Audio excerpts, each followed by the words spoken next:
travers cette vidéo, je vais vous montrer différentes méthodes pour bander un arc. Hop. Alors, première méthode à utiliser avec parcimonie parce qu'elle ne permet pas d'armer votre arc dans les meilleures conditions, mais c'est la plus connue. Hop, donc vous passez la jambe à l'intérieur, vous venez caler la courbure de la branche au niveau de la cheville, et hop, voilà, vous pliez la branche et vous mettez la corde. Quand vous bandez un arc, toujours vérifier à la fin que la corde soit bien logée dans les poupées pour débander. Pareil. Donc cette méthode est à utiliser avec les arcs de faible puissance comme ça par exemple, ou les arcs droits qui ont des branches très fines et épaisses et qui évitent l'arc de se voler, mais à conserver pour les formes assez droites. Hein. Tout ce qui est hybride, on oublie. Une petite variante de cette méthode, si vous voulez un peu plus sécuriser votre bandage, vous mettez une petite lanière au niveau de votre pied, vous venez caler la branche dedans et vous faites la même chose.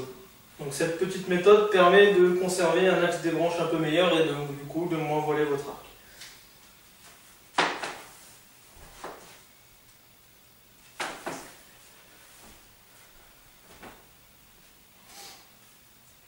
Une autre méthode pour bander votre arc qui n'est pas spécialement connue et qui n'est pas forcément très pratique, mais ça conserve quand même un bon alignement des branches. Vous mettez l'arc comme ceci avec la poupée sous vos orteils, la poignée au niveau de la cuisse et on vient ramener la branche comme ceci. Voilà, là vos branches restent bien droites.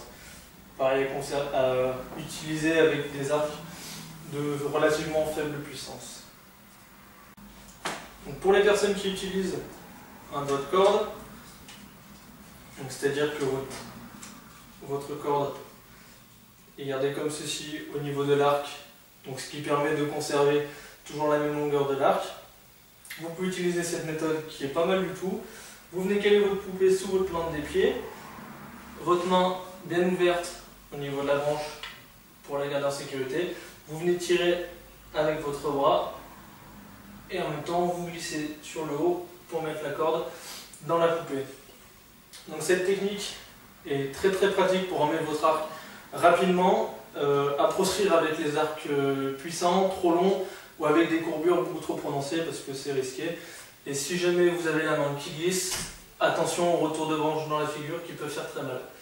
Hop. Voilà, donc là la corde est débandée. Donc maintenant je vais vous montrer la technique qui est la plus fiable et la plus pratique pour bander un arc. C'est celle de la fausse corde. Donc deux types de fausses cordes. Fausse corde pour Ricker avec le lim saver. Donc première partie qu'on met sur la branche du haut. Deuxième partie qu'on vient glisser dans la poupée du bas. Donc bien mettre vos pieds dans l'écartement du bassin. La main au milieu des pieds pour avoir une tension qui est parfaitement symétrique. Vous tirez la poignée pour mettre les branches en tension et vous faites coulisser la branche jusque dans la poupée pour mettre la corde en place. Voilà, tout simplement. Donc l'avantage c'est que vous gardez vos branches parfaitement dans l'axe et parallèles, pas de risque de voiler son arc.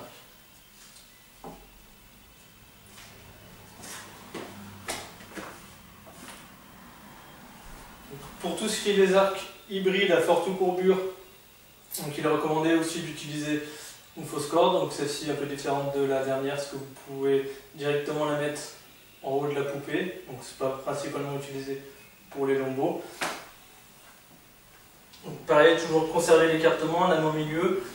Toutefois, petite différence, quand vous armez l'arc, faites bien attention de tirer la poignée bien dans l'axe et de ne pas la faire pivoter dans un sens ou l'autre, ce qui pourrait endommager l'arc. Donc là on vient tirer avec le bras, voilà, la corde est en place. Donc cette technique permet d'armer aussi des arcs de forte puissance sans trop de difficulté et en toute sécurité. Voilà. Voilà, donc je vous ai montré un peu toutes les techniques qui existent pour bander un arc. Donc maintenant à vous de faire vos essais, mais quand même les deux dernières techniques sont à privilégier bien entendu pour conserver votre arc en bon état. Vous pouvez retrouver toutes mes vidéos en vous abonnant à ma chaîne YouTube.